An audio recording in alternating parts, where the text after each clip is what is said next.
Hello everyone, welcome back to your own YouTube channel Assam জ্ঞান সৌৰভলৈ আপোনালোকক পুনৰবাৰ স্বাগতম জনাইছো আৰু আজি আপোনালোকলৈ লৈ আহিছো কিছুমান ইম্পৰ্টেন্ট জিকে ফৰ আপকামিং এক্সাম 2024 আৰু আজিৰ ভিডিঅ'টোত বহুত ইম্পৰ্টেন্ট কোৱেশ্চন দিয়া হৈছে গতিকে আপোনালোকে স্কিপ নকৰাকৈ ভিডিঅ'টো শেষলৈকে চাই থাকিব গতিকে পলম নকৰাকৈ আজি ভিডিঅ'টো আৰম্ভ কৰো আহক নাও এতিয়া আহিছো কোৱেশ্চন নম্বৰ 1 লৈ Who was the chief guest of Republic Day 2024 current affairs এইটা অপশন দিয়া আছে অপশন কেইটাৰ ভিতৰত শুদ্ধ আনসাৰটো এই অপশনত দিয়া নাই যদিও শুদ্ধ আনসাৰ হ'ব president of France Emmanuel Macron তেখেত আছিল ভাৰতৰ ৭২ সংখ্যক গণতন্ত্ৰ দিৱসৰ মুখ্য অতিথি গতিকে ইয়াৰ পিছত আহিছো দ্বিতীয় প্ৰশ্নটো লৈ জোসেফ ৰবিনেট বাইডেন অৰ্থাৎ জো বাইডেন আমেৰিকাৰ 46th ৰাষ্ট্ৰপতি তেখেত কোনটো পলিটিক্যাল পাৰ্টিৰ পৰা তেওঁ বিলং কৰে So question hoda hoise etu question bahut important hoy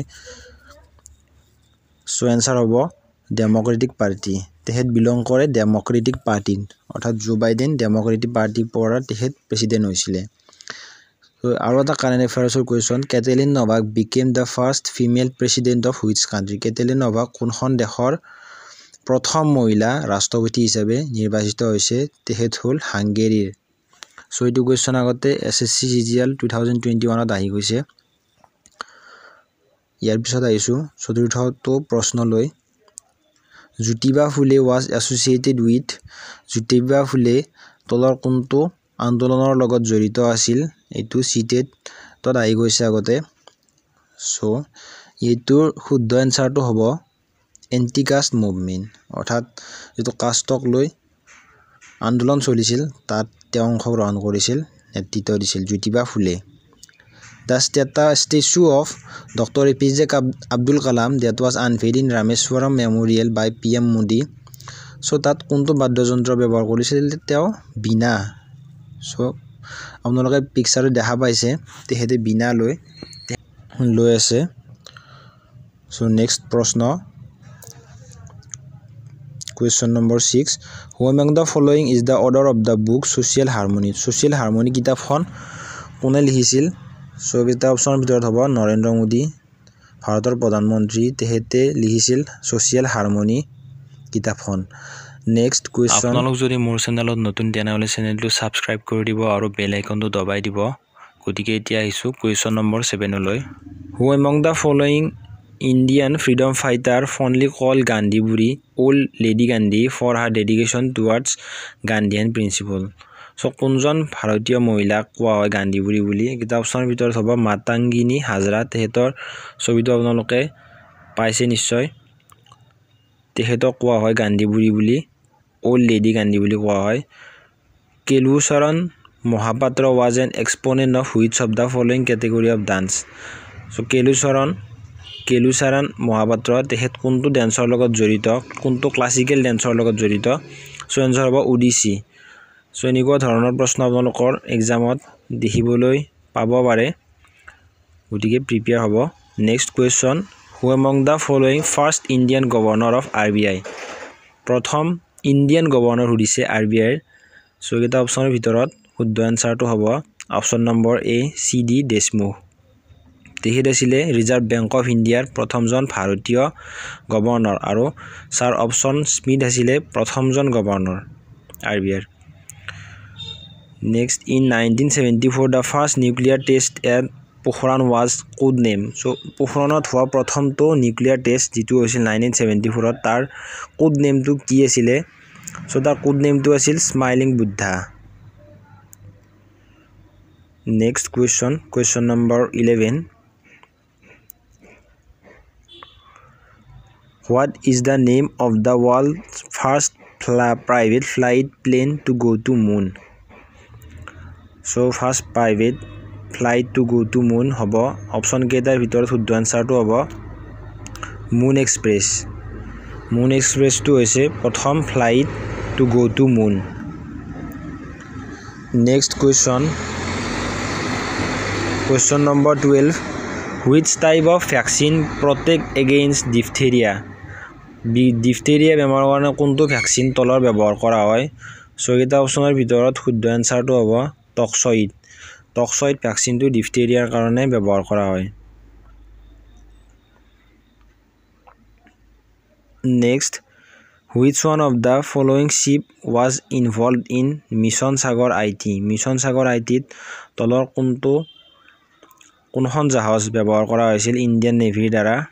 so ইয়াৰ অপচনৰ ভিতৰত হ'ব INS এইৰাবত জাহাজখন ব্যৱহাৰ হৈছিল ইণ্ডিয়ান নেভিৰ দ্বাৰা। সো এইটো mission Sagar IT। Next question, what was the code name given to the first ever try military exercise between India and USA? Bharat আৰু America যুক্তৰাষ্ট্ৰৰ try service military অৰ্থাৎ তিনিটা মিলিটাৰী সাৰ্ভিসৰ নামটো হৈছে টাইগাৰ ট্ৰিউম্ফ। সো এইটো আছিল next question number 15, where was the first parliamentary form of government from? So এইটা অপচনৰ ভিতৰত শুদ্ধ এনসাৰটো হ'ব প্ৰথম পাৰ্লিয়ামেণ্টাৰী গভৰ্ণমেণ্ট ক'ত হৈছিলে? এনসাৰ হ'ব ব্ৰিটেইন। তাত গ্ৰেট ব্ৰিটেইনত হৈছিলে প্ৰথম চৰকাৰ পাৰ্লিয়ামেণ্টাৰী চৰকাৰ, যেনে আমাৰ লোকসভা ৰাজ্যসভা আছে সেনেকুৱা ধৰণৰ চৰকাৰ গঠন হৈছিলে প্ৰথম ব্ৰিটেইনত। who is known as the first law officer of India? So এইটো কুৱেশ্যন আগতে আহি গৈছে, বহুতো এক্সামত আহিছে। সো এনসাৰ হ'ব সলিচিটৰ জেনেৰেল অফ ইণ্ডিয়া, তেখেত ইণ্ডিয়াৰ প্ৰথম ল অফিচাৰ। আৰু ছেকেণ্ড ল অফিচাৰ হ'ল attorney general of India. Attorney general of India হ'ল ছেকেণ্ড ল officer. The oldest coins of India R accepted. So পুৰণি মুদ্ৰা, প্ৰথম অল্ডেষ্ট পুৰণি মুদ্ৰা কেনেকুৱা ধৰণৰ আছিলে সুধিছে। 5 মাৰ্ক কইনছ হ'ব, অৰ্থাৎ এনেকুৱা ধৰণৰ কিছুমান মুদ্ৰা য'ত কিছুমান ছবি খোদিত হৈ আছিলে, যেনে সূৰ্য বা হাতীৰ ছবি কিছুমান বা জীৱ জন্তুৰ যিকোনো ছবি খোদিত হৈছিলে। Rabatak inscription is associated with which king? So কোনজন ৰজাৰ লগত, পুৰণি ভাৰতৰ কোনজন ৰজাৰ লগত জড়িত ৰাবাদাক ইনস্ক্ৰিপশ্যন? সো এইটো কনিষ্কৰ লগত জড়িত ৰাবাদাক ইনস্ক্ৰিপশ্যন। আৰু কনিষ্ক আছিলে কুষাণ ডাইনেষ্টিৰ last king. Next question number 19, Bhimbetka is famous for. Bhimbetka তলৰ কোনটোৰ কাৰণে জনা যায়? তাত কেভ পেইণ্টিং নে মিনাৰেল নে বুদ্ধিষ্ট আইডল? সো অপশ্যনকেইটা শুদ্ধ এনসাৰ হ'ব কেভ পেইণ্টিং, অৰ্থাৎ ভীমবেটকা কেভ পেইণ্টিং আছে মধ্যপ্ৰদেশত, গুহাত খোদিত কিছুমান চিত্ৰৰ কাৰণে জনা যায়। Next, between which of the following was the ancient town of Takshashila located? Takshashila তলৰ কোন দুখন নদীৰ মাজত অৱস্থিত আছিল? তক্ষশিলা। সো এইকেইটা অপশ্যনৰ ভিতৰত শুদ্ধ এনসাৰটো হ'ব ইণ্ডাছ এণ্ড ঝেলাম। ইণ্ডাছ আৰু সিন্ধু আৰু ঝেলাম নদীৰ মাজত তক্ষশিলা অৱস্থিত আছিলে। আৰু তক্ষশিলা ইউনিভাৰ্চিটি আটাইতকৈ পুৰণা ইউনিভাৰ্চিটি বুলি কোৱা হয়। The method of constitutional amendment provide in. Constitution সংশোধন কৰা তলৰ কোনটো আৰ্টিকলৰ লগত জড়িত? এনসাৰ হ'ব আৰ্টিকল 368, 368 আৰ্টিকলৰ লগত জড়িত। Next, the 9th schedule of Indian constitution was added by. কোনটো সংশোধনীৰ দ্বাৰা নৱম যিটো শিডিউল অফ ইণ্ডিয়ান কনষ্টিটিউশ্যন সেইটো দিয়া হৈছিলে? সো এনসাৰ হ'ব ফাৰ্ষ্ট এমেণ্ডমেণ্ট, যে 9th শিডিউল সেইটো দিয়া হৈছিল। Next question, Sikkim was made N integral part of India under the. Sikkim ভাৰতৰ অংশ হিচাপে পৰিগণিত হৈছিল কোনটো এমেণ্ডমেণ্টৰ দ্বাৰা? ছিকিমক ভাৰতৰ ৰাজ্য হিচাপে কোৱা হৈছিল 36 এমেণ্ডমেণ্ট। প্ৰথমতে ইউনিয়ন টেৰিটৰী হিচাপে ঘোষিত হৈছিল, নেক্সট ৰাজ্য হিচাপে ঘোষিত হ'ল। Next question, which of the following language is not included in the 8th schedule of Indian constitution? অৰ্থাৎ 8 নম্বৰ শিডিউল অফ ইণ্ডিয়ান কনষ্টিটিউশ্যনৰ তলৰ কোনটো ভাষা নাই? অপশ্যনকেইটাৰ ভিতৰত শুদ্ধ এনসাৰটো হ'ব ইংলিছ। ইংৰাজী ভাষাটো 8 নম্বৰ শিডিউলটোত নাই। Next question, which of the following are not earthquake waves? So কিছুমান ৱেভ সাগৰৰ পাৰত দেখা পোৱা যায় কিছুমান। সো এইকেইটা ইম্পৰ্টেণ্ট কুৱেশ্যন হয় এইটো। সো হাৰ্বৰ ৱেভ যিটো আৰ্থকুইক ৱেভ নহয়। বাকিটা আৰ্থকুইক ৱেভৰ লগত জড়িত মানে ভূমিকম্পৰ লগত জড়িত next question which of the following is an organic rock তলৰ কোনটো এটা জৈৱ শিল বুলি কোৱা হৈছে হেতু হল এনসাৰ কোল অৰ্থাৎ কয়লা জৈৱ ৰক অৰ্থাৎ শিলাখণ্ড next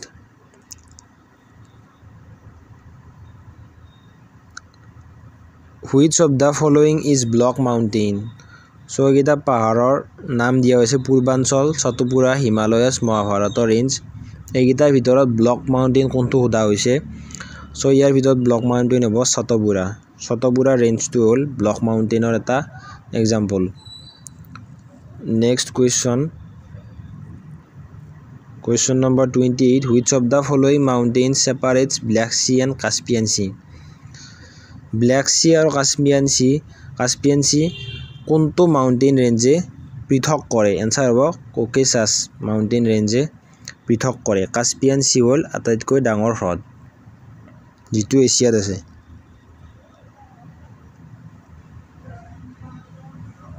The river situated along the border between US and Mexico is America যুক্তৰাষ্ট্ৰ আৰু মেক্সিকোৰ মাজত থকা ৰিভাৰ হ'ল The Rio Grande ৰিভাৰটোৱে বৰ্ডাৰ হিচাপে আছে আমেৰিকা যুক্তৰাষ্ট্ৰ আৰু মেক্সিকোৰ মাজত next question number 30 which of the following river crosses the equator two times তলৰ কোনটো নদীয়ে বিষুৱৰেখাক দুবাৰ ক্ৰছ কৰে দুবাৰ অতিক্ৰম কৰে বিষুৱৰেখাক সো আপোনালোকে মেপত দেখা পাইছে এটো হ'ল কংগো ৰিভাৰ যেটো কংগো নদীৰ সীমাত আছে কংগো নদী অৰ্থাৎ কংগো দেশত আফ্ৰিকা মহাদেশত আছে হেতু নদী which city is located at the mouth of the Asia's longest river Yangtze River in the China answer হ'ব Shanghai চহৰখন একেবাৰে মুখ গহ্বৰত আছে এই নদীটোৰ Yangtze River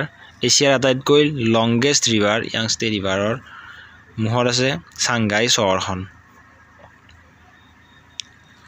What is the largest island in Indian Ocean Bharat মহাসাগৰৰ আটাইতকৈ ডাঙৰ দ্বীপটোৰ নাম কি সো হে দ্বীপটো হ'ল অপচন কেইটাৰ ভিতৰত দিয়ে দ্বীপটো হ'ল টাসমানিয়া আইল্যান্ড যেটো অষ্ট্ৰেলিয়াৰ এখন ষ্টেট যাৰ কেপিটেল হ'ল হবাৰ্ট টাসমানিয়া অষ্ট্ৰেলিয়াৰ এখন ষ্টেট দক্ষিণত অৱস্থিত দক্ষিণ গোলাৰ্ধত অৱস্থিত সুয়েজ কেনালে তলৰ কোন দুটা পানীৰ সমষ্টিক জয়েন কৰে সুয়েজ কেনাল আছে ইজিপ্তত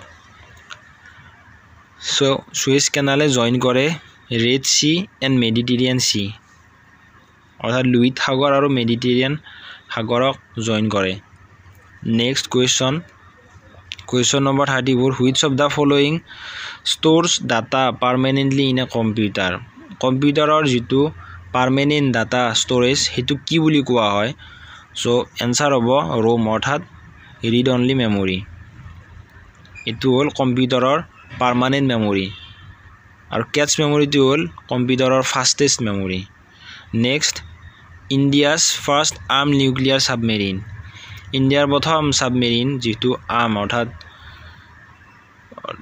যুদ্ধৰ সামগ্ৰীৰে প্ৰথম সাবমেৰিনটো হ'ল আইএনএছ আৰিয়ান্ত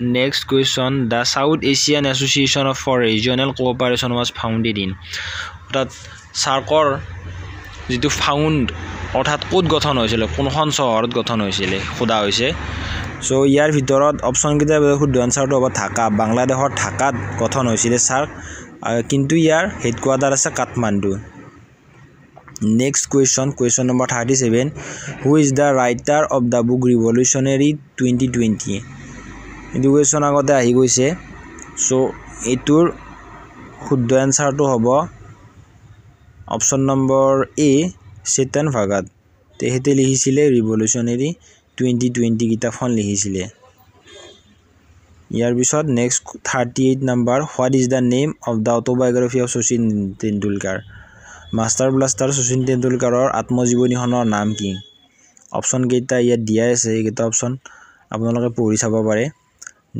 আনসাৰ হ'ব option number B playing it my way playing it my way তেখেতৰ আত্মজীৱনীখনৰ নাম। সো এনেকুৱাকৈ আপোনালোকে বিভিন্ন ধৰণৰ প্লেয়াৰৰ চাব পাৰে আত্মজীৱনী। Padma awards are announced around which day. Padma award কোনটো দিৱসৰ আশে পাশে মানে ঘোষণা কৰা হয়, কোনটো দিনৰ আশে পাশে? সেই দিনটো হ'ল অপশ্যন নম্বৰ এ হ'ব ৰিপাব্লিক ডে। অৰ্থাৎ ৰিপাব্লিক ডে গণতন্ত্ৰ দিৱসৰ সময়ত পদ্ম এৱাৰ্ড যিটো তিনিটা পদ্মবিভূষণ, পদ্মশ্ৰী এইকেইটা এৱাৰ্ড ঘোষণা কৰা হয়। National sports day celebrated on which day. ৰাষ্ট্ৰীয় খেল দিৱস কোনদিনা পালন কৰা হয়? এইটো কুৱেশ্যন আগতে আহি গৈছে APFO 2021ত। কাৰেক্ট এনচাৰ হ'ব 29 আগষ্ট। 29 আগষ্টৰ দিনাখন পালন কৰা হয় নেশ্যনেল। সো আপোনালোকে কমেণ্টত জনাবচোন কিয় পালন কৰা হয়। আৰু এনেকুৱা ধৰণৰ ভিডিঅ' আগন্তুক সময়লৈ পাবলৈ চেনেলটো ছাবস্ক্ৰাইব কৰি থ'ব। Thank you. আৰু আপোনালোকে কমেণ্টত জনাব নেক্সট কোনটো টপিকৰ ওপৰত ভিডিঅ' বনালে ভাল হ'ব। আৰু ভিডিঅ'টো শেষলৈকে চোৱাৰ কাৰণে অশেষ ধন্যবাদ থাকিল। আৰু আপোনালোকে আমাৰ চেনেলত গৈ বিভিন্ন ধৰণৰ ভিডিঅ'বোৰ চাব পাৰে for upcoming exam, recruitment exam. So বিভিন্ন ধৰণৰ ভিডিঅ' দিয়াই আছে, আপোনালোকে গৈ তাত চাব পাৰে। Thank you. আৰু আপোনালোকে যদি ভিডিঅ'টো চাই ভাল পাইছে তেনেহ'লে লাইক কৰিব আৰু আপোনালোকৰ ফ্ৰেণ্ডৰ লগত শ্বেয়াৰ কৰিব আৰু চেনেলটো ছাবস্ক্ৰাইব কৰি থ'ব। ধন্যবাদ।